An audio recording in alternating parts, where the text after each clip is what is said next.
If you have a new build or flip listed for sale and it's not selling, then this video is for you. Or even if you're interested in flipping or building houses, then you should watch this video to understand where we're at in the market and what needs to be done. I've had calls every single week for the past month with investors who are flipping houses, building houses, working on what I would consider short-term projects, and they're trying to figure out, like, how the heck do I sell this deal and get out? Because I'm worried about losing money, I'm worried about where the market's at, or I'm trying to get the max price and it's going to recover in 3 months or whatever months they pick. And I just want to give you guys the same honest feedback I give everyone on how to walk through this situation. Now, I've only been investing for 4 years and I've been able to avoid a lot of these risky situations. And the way I've done that is when stuff gets uncertain, I generally reduce my risk. At the very beginning of COVID, way back in February of 2020, we had a few houses that we were under contract to buy, and we actually backed out of those properties. Turns out I could have bought them and actually would have made a crap ton of money, but in my point of view, the risk was not worth the reward, so I ended up backing out on a large portion of projects that we were gonna buy and complete, but they were thinner deals. What I'm seeing in today's market is there's really two types of buyers. The first are what I would consider like the people who are very wealthy. They want the best location, the best school district, the best view, the best house, the best appliances. They're relatively price agnostic. Like, they will pay whatever it takes to get the best house. That is the extreme, like 0.05% of the market. Most houses are not gonna fall in that range. Today is different. What those buyers are looking for is actually looking for value.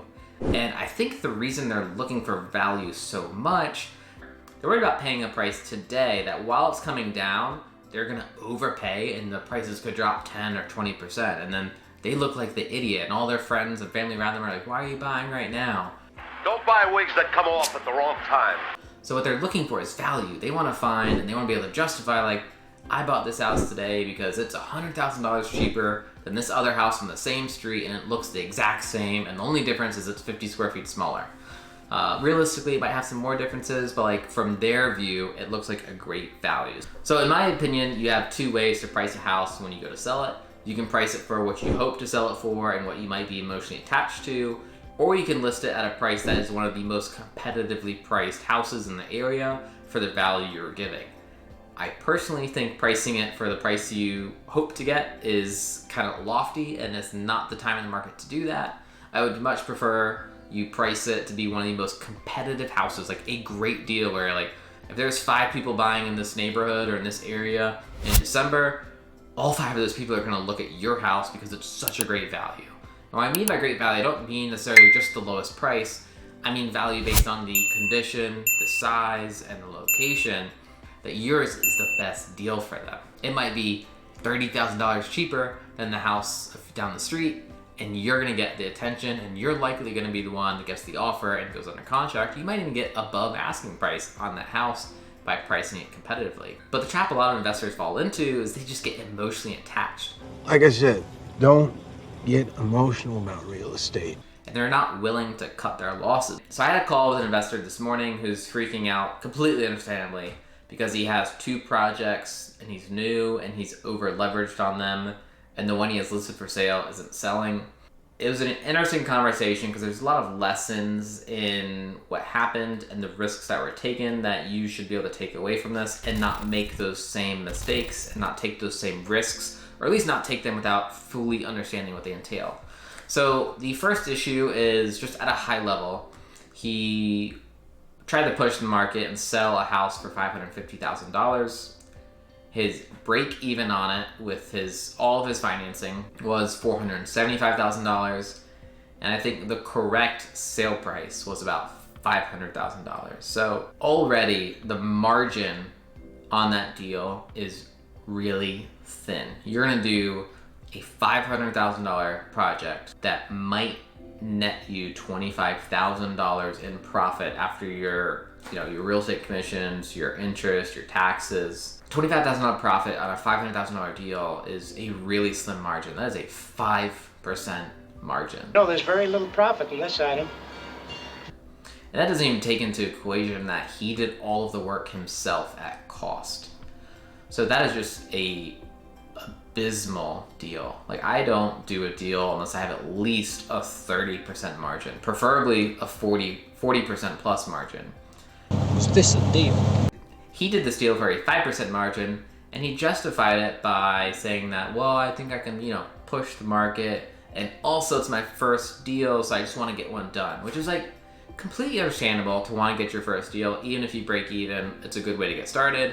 But like, if you're gonna go down that path, buy one of the cheapest houses and fix it up and have like the cheapest renovated house, because that is almost for sure gonna sell. And even if it doesn't, you can rent it out and refinance it.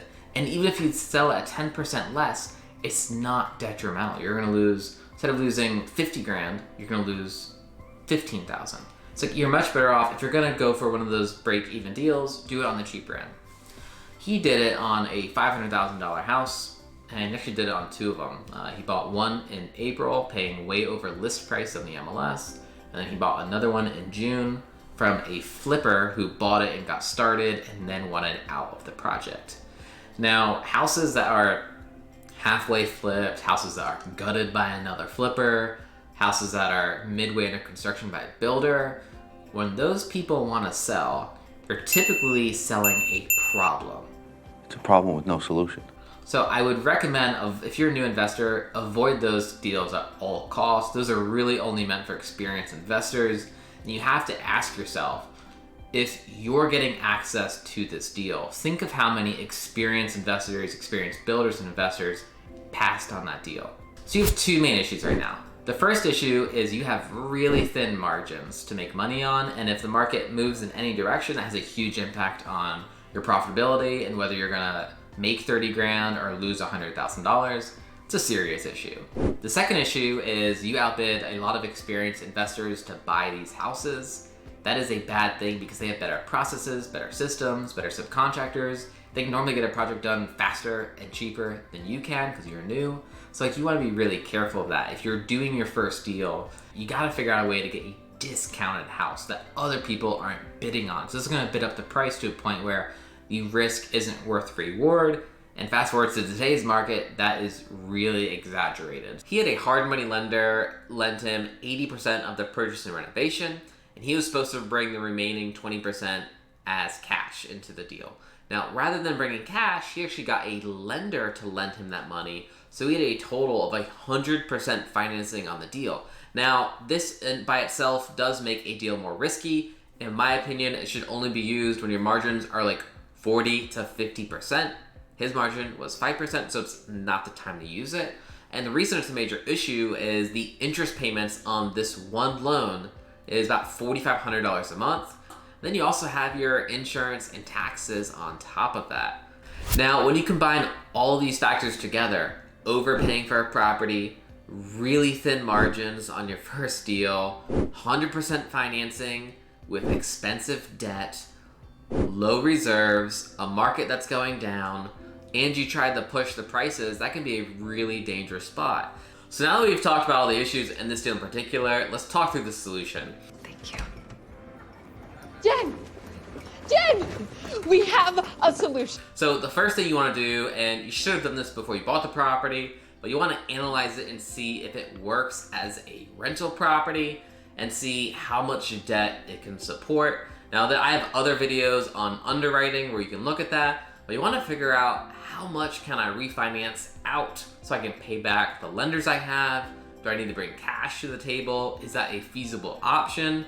Now, this deal in particular just did not make sense because he owed about $450,000 and the property would only make $3,000 a month in rent, which means it couldn't support more than like $350,000 in debt, and he owed $450,000. So he had a $100,000 shortage and he couldn't cover that. Now, the second option is to try to wait out the market. Now, it's gonna be very difficult to try to pay $5,000 a month in interest payments, insurance, and taxes, and wait for the market. It might take 6 months, might take 3-4 years, we don't know. It's not really the option I'd recommend. He can refinance it and have a smaller loss each month, but that's a very difficult option and not one I'd recommend, but it is an option if you think the market's gonna miraculously come back like that. With what the Fed's doing, I don't recommend this strategy. And the third option that is likely the best fit is actually to reduce the price of his property pretty drastically. Oh my God. Now, obviously, investors and flippers are hesitant to do this because they want to get that high sale price, and lowering it means lowering their profit or even taking a loss on a deal. Unfortunately, in today's market, it is not the same as it was a year ago, and it doesn't look like it's changing soon. Every single month, it's just getting a little bit worse. Obviously, that's going to correct itself eventually, but I don't want to be in a short-term project that's a high risk, high reward while the market's going down. I would much prefer to price the property to sell and get out of that deal so I can go on and make more profitable deals knowing what the market's like now. So for him to do that, he needs to price his property to be what I would consider the best value.